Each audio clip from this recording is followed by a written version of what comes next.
क्या आपको पता है हिरन की रफ्तार तकरीबन 1 किलोमीटर फी घंटा होती है, जबकि शेर की रफ्तार तकरीबन 60 किलोमीटर फी घंटा होती है। रफ्तार में इतनी बड़ी तफावत के बावजूद बेशतर मौकों पर हिरन शेर का शिकार हो जाता है। क्या आप जानना चाहते हैं क्यों? क्योंकि जब भी शेर को देखकर जान बचाने के लिए भागता है तो उसके दिल में पक्का यकीन होता है कि शेर ने उसे हरगिज नहीं छोड़ी। वो शेर के मुकाबले में कमजोर और उससे बच के नहीं निकल सकता। निजात ना पाने का ये खौफ उसे हर लम्हे पीछे मुड़कर ये देखने के लिए मजबूर करता है कि अब उसके और शेर के दरमियान बाकी कितना मुफासला रहता है। और खौफ की हालत में यही सोच हिरन की रफ्तार में असरअंदाज होती है।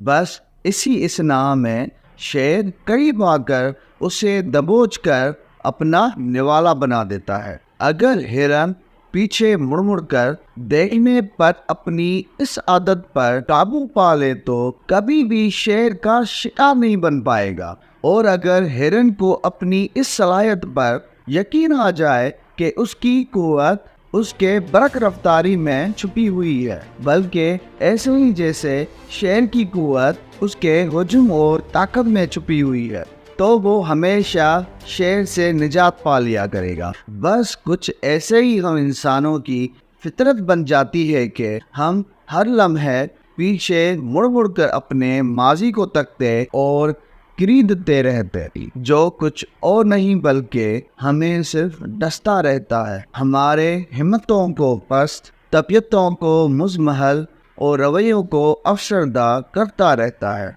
और कितने ही ऐसे पीछा करते हमारे वहम व खौफ है जो हमें नाकामियों का निवाला बनाते रहते हैं। और कितनी ही ऐसी हमारी अंदरूनी मायूसियां हैं जो हमसे जिंदा रहने का हौसला छीनती रहती हैं। हम कहीं हलाक ना हो जाएं सोच की वजह से, अपने मकासद हासिल करने के काबिल नहीं बनते और ना ही अपने सलाहियतों पर कभी एतमाद कर पाते हैं। खुश रहें, खुशियां बांटें।